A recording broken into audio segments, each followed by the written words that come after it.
with the WWF drawing its highest rating in months last week despite WCW going all out to counter it. Nitro set up its main event in the first segment of the show with Jeff Jarrett coming out for a promo, challenging Dustin Rhodes for a match at Starrcade before Goldberg ran in to book Goldberg vs. Jarrett almost 3 hours in advance, with the announcers also promoting another major match for the top of the hour to hold viewers at 9 p.m. with Bret Hart vs. Lex Luger for the WCW title.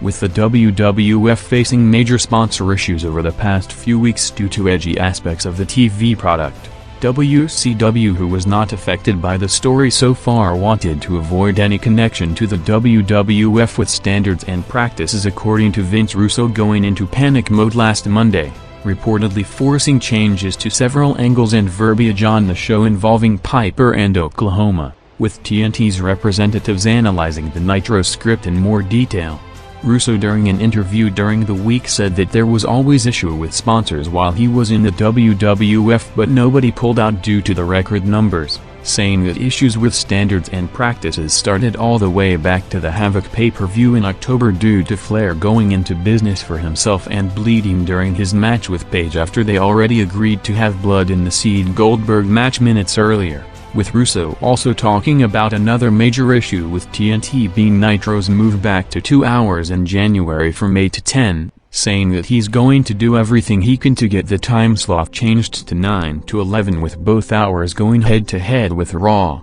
noting that handing the WWF the second already highest rated hour unopposed would result in them getting a huge audience lead-ins in the 7 to 8 rating on a weekly basis.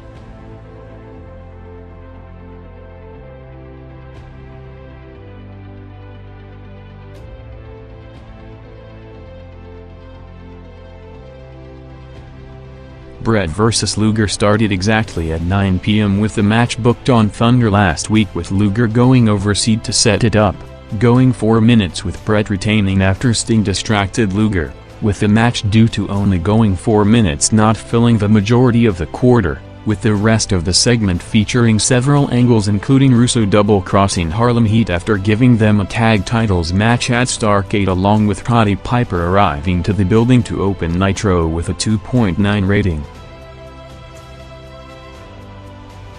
After Raw returned to peak levels last Monday with a 6.5 rating, the company was looking to build on the big audience also coming 6 days from the Armageddon pay-per-view, opening the show with a Too Cool vs. Outlaws tag match going 4 minutes, and Mick Foley coming out for a promo a day after his Have a Nice Day book went to #1 in the New York Times bestseller list, taking shots at journalists and reviewers who didn't review his book despite massive sales, thanking the crowd for their support in buying it despite them, before going over to the Rock All Snow issue from last Thursday, with the Rock and Sock connection returning on TV in the last month as a transitional program for Rock on the way to the Rumble pay-per-view, and Foley for extending his career a few more months after at one point they were both supposed to feud against each other, with Rock against a heel Cactus Jack in Foley's retirement match. Rock and Foley headlined On the Road in tag matches, including 2 days ago in Madison Square Garden in the main event against the Outlaws in front of a sellout 17,000 people, with the company also putting tickets on sale for the Royal Rumble pay-per-view in the building, resulting in them selling out immediately with 2 straight MSG sellouts in 24 hours. Al Snow came out for the response, telling Foley that nobody in the crowd cared about him when he almost killed himself in numerous matches over the last year and made himself a clown when teaming with Rock in comedic segments, as Foley responded saying that he did it knowingly because him, Rock, and the crowd liked it, bringing up This Is Your Life, saying that it was an all-time memorable segment and he didn't have to sustain 1 concussion during it, ending up with Snow revealing that he threw the book in the trash before turning on Foley to set up a tag match for the main event, with this segment jumping over 600,000 viewers to a 5.7 rating.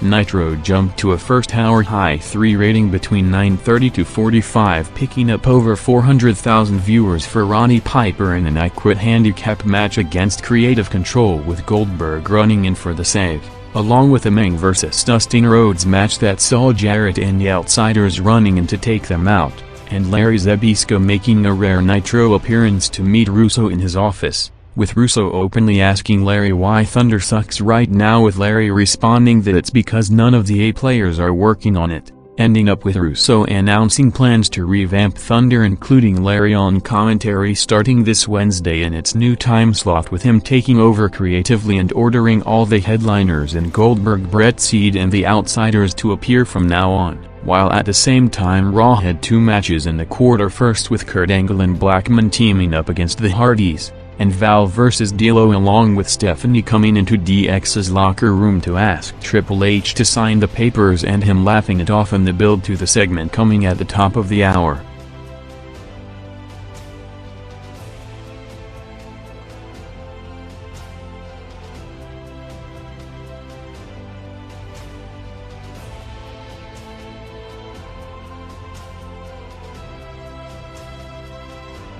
Nitro closed out its second hour with Russo booking Larry vs. Hennigan, a career versus career match with either him or Larry leaving their role in the writing team are on commentary, ending up with Larry going over after Arn Anderson's interference before Creative Control came out to show a replay to the referee to reverse the decision and take Larry off the Thunder commentary team, while Raw closed out the hour having Godfather vs. Albert going 4 minutes, along with Triple H coming out for the start of his segment to bump Raw over 700,000 viewers to a 5.9 rating.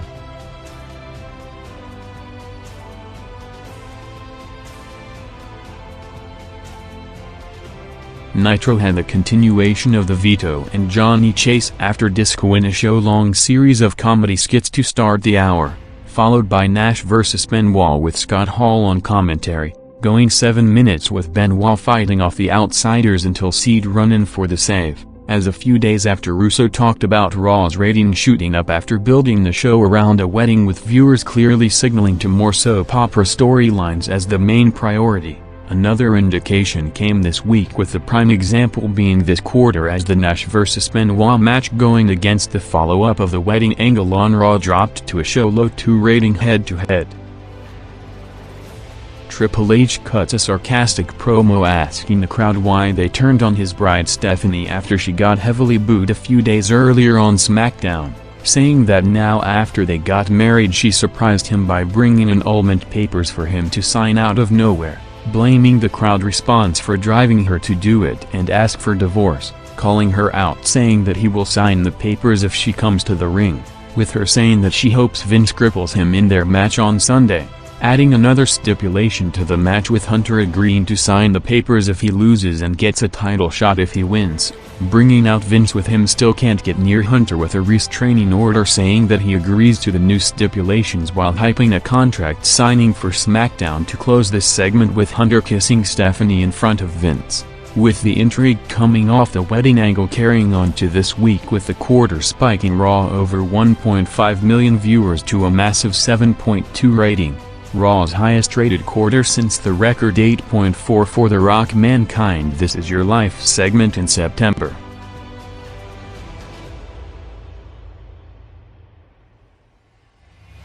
After the huge gap between the shows at the top of the hour, with Raw more than tripling the Nitro viewership, Nitro bounced back throughout the third hour, picking up viewers in each segment on the way to the main event. First with over 400,000 viewers for the payoff segment of the Vito and Johnny angle, with them coming to the ring to call out Disco and LaRue and take them out to a limousine which drove off without them, along with Jerry Flynn's street fight in the block, while Raw coming off the peak segment did a 6.6 rating for Rikishi vs. Bob Holly and the build to a 4-way evening gown match on Sunday.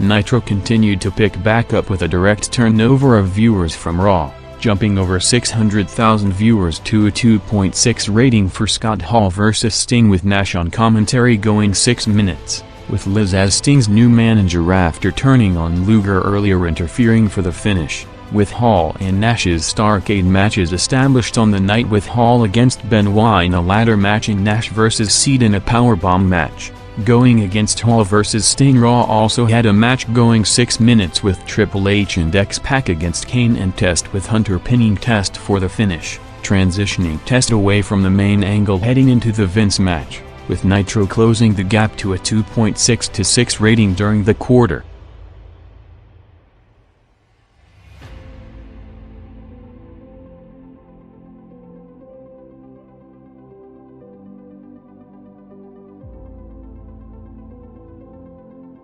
After weeks of rumors of him potentially asking for his release from the company, Dallas Page made his TV return, addressing it in a promo saying that he was out for 8 weeks, and rumors started flying around that he wanted out of his contract to jump to the WWF, confirming that it's not the case as he's loyal to WCW, which gave him the break of his career, working his return match against Cena going 3 minutes, which ended with the majority of the top of the roster out for a brawl, and Roddy Piper making the Goldberg-Jarrett main event a lumberjack match with him as referee, picking Nitro up another 600,000 viewers back into the 3 rating range, as with Russo closing 8 weeks on the job this Monday. Results from the first 8 weeks of his run during the head-to-head period against Raw saw Nitro going from a 2.7 to a 3 rating, while Raw went from a 6.2 to a 5.8.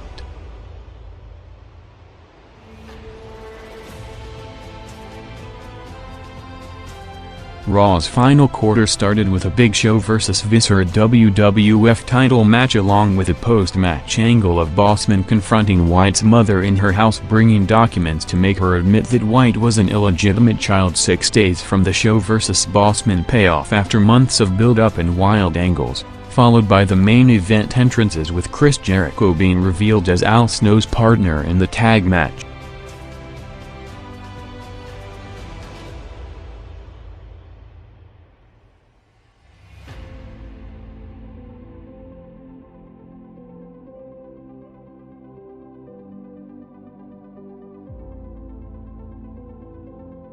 Goldberg vs. Jarrett went 7 minutes, continuing into the 5-minute overrun, bumping Nitro over 1.3 million viewers in total to a peak 3.7 rating, bringing the show to the closest margin of the night, ending up with Goldberg going over and him and Bret standing in the ring 2 weeks from their Starrcade title match, while Raw's main event saw Rock and Mankind against Snow and Jericho going 6 minutes, building to a rock hot tag after Snow and Jericho got heat on Foley throughout, ending up with the Outlaws interfering for the finish to build to the Rock and Foley vs. Outlaws pay-per-view match on Sunday, with Raw after the momentum from the past week remaining strong in the 6 rating range overall.